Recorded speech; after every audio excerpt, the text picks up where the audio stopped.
My girlfriend secretly sold my dog because I wouldn't give her money for a new makeup set. I did nothing at first.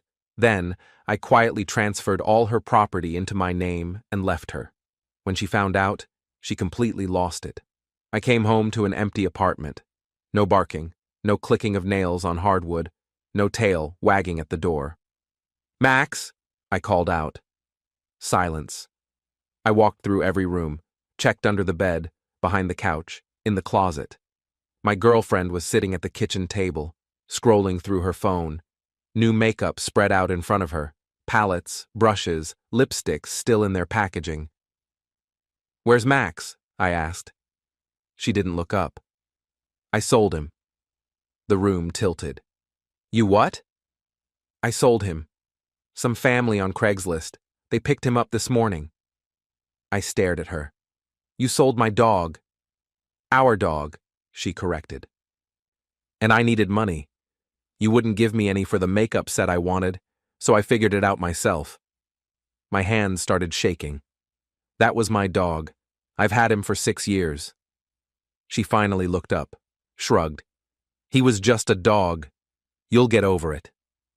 I stood there, couldn't move, couldn't speak. She went back to her phone. The kitchen light hummed above us.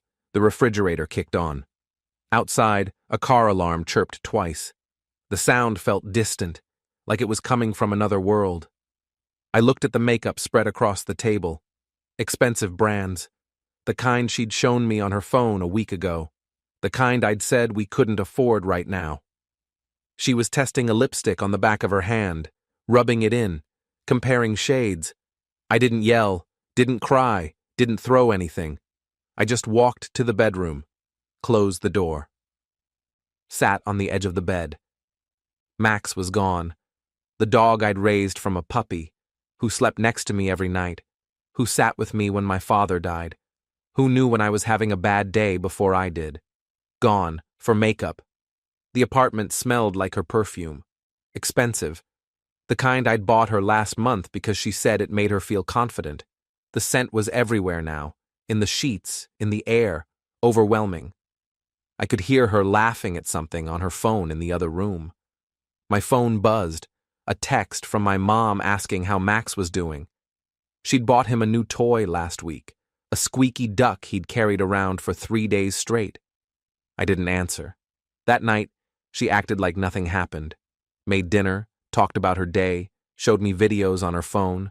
I nodded, said "uh-huh" in the right places. Inside, something cold and hard was forming. Her laughter filled the room, high-pitched, carefree.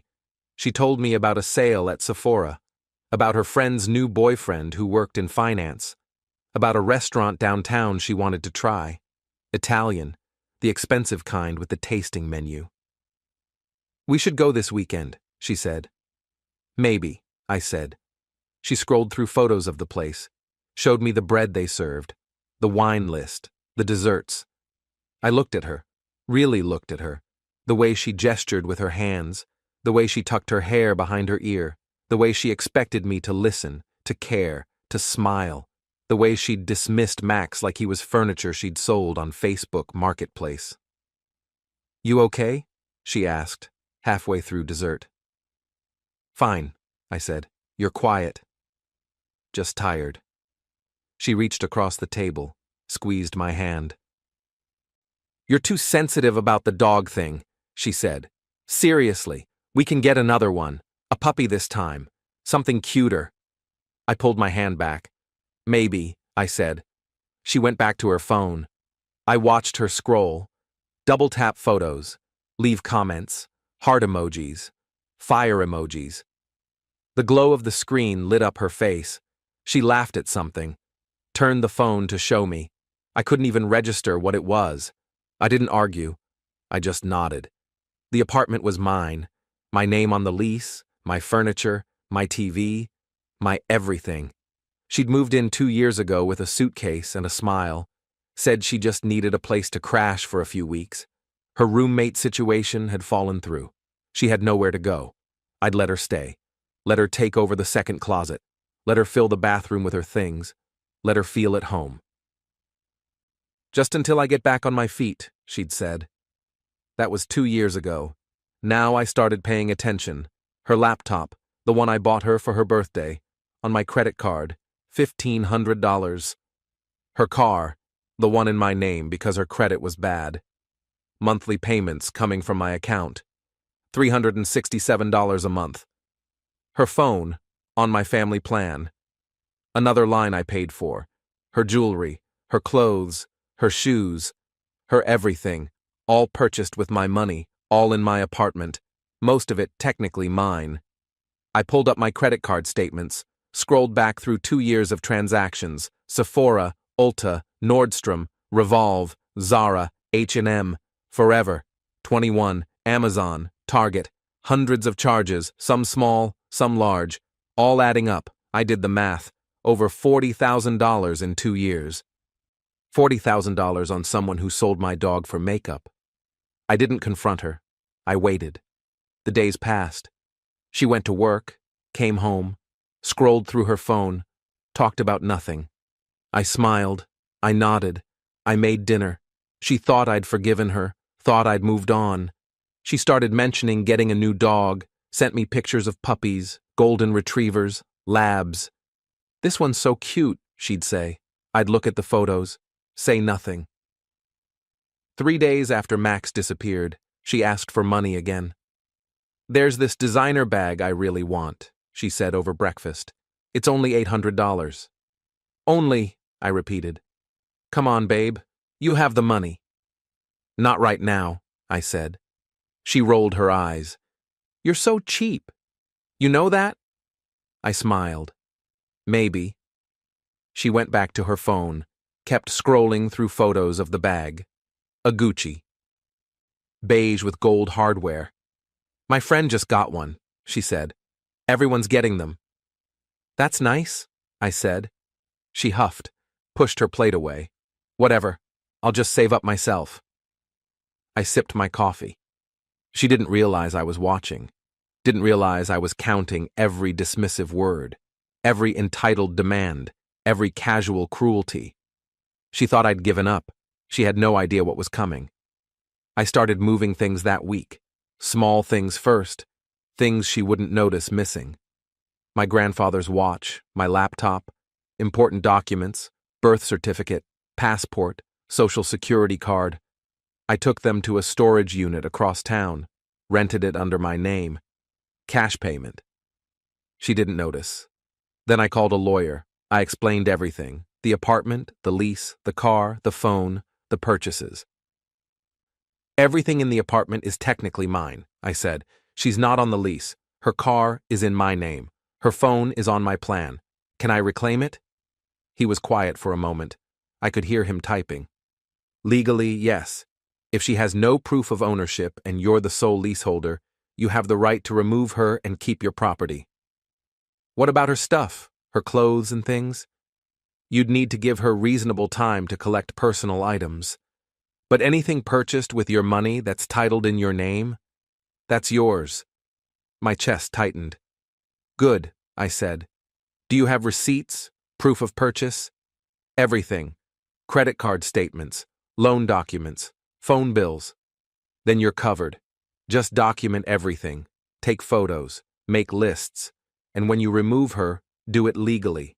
Change the locks, but leave her personal belongings accessible." "How long do I have to give her?" "A few hours is reasonable, maybe a day, enough time to collect essentials." "Perfect." I went through our bank statements that night, my credit card bills, the car loan documents, the phone plan details. Everything was in my name. Everything. She had nothing. No paper trail, no proof of ownership, no legal claim to anything. She'd lived in my apartment for 2 years and owned almost nothing. I made a list. Started with the big items: laptop, $1,500, iPad, $800, car, $18,000 loan, my name, my credit, my monthly payments, phone, my family plan, the designer handbag I'd bought her for Christmas, $1,200, the jewelry I'd given her for our anniversary, $2,000, the watch I'd bought her birthday before last, $600, all mine. I took photos of everything, receipts from my email, screenshots of credit card charges, photos of the car title, the phone bill, the lease agreement. I built a file, organized it, labeled it. The lawyer reviewed it over email. "You're covered," he wrote back. "Proceed carefully but confidently. You have every legal right." I sat in the apartment that night. She was out with friends. Girls' night. She'd taken an Uber, said she'd be home late. I looked around the living room, her throw pillows on my couch, her candles on my shelves, her photos in my frames. Not anymore. I didn't call the lawyer back. I didn't need to. I already knew how this would end. The next week, she went to visit her mother for the weekend. "I'll be back Sunday night," she said, kissing my cheek. "Miss me?" "Drive safe," I said. I watched her pack, watched her throw clothes in a bag, watched her take my car keys off the hook. "Love you," she called from the door. "You too," I said. The moment her car was gone, I started. I changed the locks first, called a locksmith, explained I needed it done immediately, paid extra for the rush. He had them done in 2 hours. New deadbolt, new knob, new keys. I tested them, locked, unlocked, locked again. Then I called the car dealership. "I need to report my vehicle," I said. "It's been taken without permission." "Stolen?" the woman asked. "Yes." I gave them the VIN, the license plate, the GPS tracking information. "We'll send someone out immediately," she said. They tracked it by GPS, found it parked in her mother's driveway 3 hours away. Called me at midnight. "We've recovered the vehicle. It's being transported back to your area. You can pick it up tomorrow." "Thank you," I said. I called the phone company next. "I need to remove a line from my family plan." "Can I ask why?" "It's no longer needed." "Okay. Which number?" I gave them hers. "Done. The line will be disconnected within the hour." "Perfect." I went through the apartment methodically, room by room, her laptop from the desk, her iPad from the nightstand, her designer handbag from the closet, the jewelry box from the dresser, the watch from the bathroom counter. Everything I'd paid for, everything in my name. I packed it into boxes, taped them shut, labeled them mine. Then I boxed up her clothes, her shoes, her toiletries, her personal items, things she'd bought herself, things that were actually hers. I carried them down to the building lobby, 6 boxes, stacked them neatly, wrote her name on each one in black marker. I left a note on top. "Your personal belongings. Everything else stays." I worked through the night, cleaning, organizing, removing every trace of her shampoo from the shower, her toothbrush from the sink, her hair ties from the counter, her magnets from the fridge, her books from the shelves. Gone. By Sunday morning, the apartment was mine again, empty, quiet, just like when Max was gone. But this time, it felt right. I sat on the couch, drank my coffee, waited. She showed up Sunday night at 7. I heard her footsteps in the hallway, heard her humming, then I heard her trying her key in the lock, once, twice, 3 times. "What the hell?" I heard her mutter. She tried again, jiggled the handle. Then the pounding started. "Open the door!" I sat on the couch, didn't move. "I know you're in there! Open the fucking door!" More pounding, harder now. The door shook. "This isn't funny! Open up!" I sipped my coffee. Then her phone rang. Or tried to. I heard her pull it out, heard the confusion in her voice. "What? Why isn't—" She tried again. "No service? What the fuck?" She pounded on the door again. "What did you do to my phone?" I set down my coffee, waited. 10 minutes later, she was screaming in the hallway. "Where's my car? Where's my phone? What did you do?" I walked to the door, stood right behind it, didn't open it. "Your things are in the lobby," I said through the door. "Everything else is mine. You can't do this, that's my stuff." "It's my stuff. I paid for it, my name, my money, my property. That's my car." "No. It's my car. My name on the title, my loan, my payments. I'll call the cops." Go ahead. My lawyer's already prepared for that.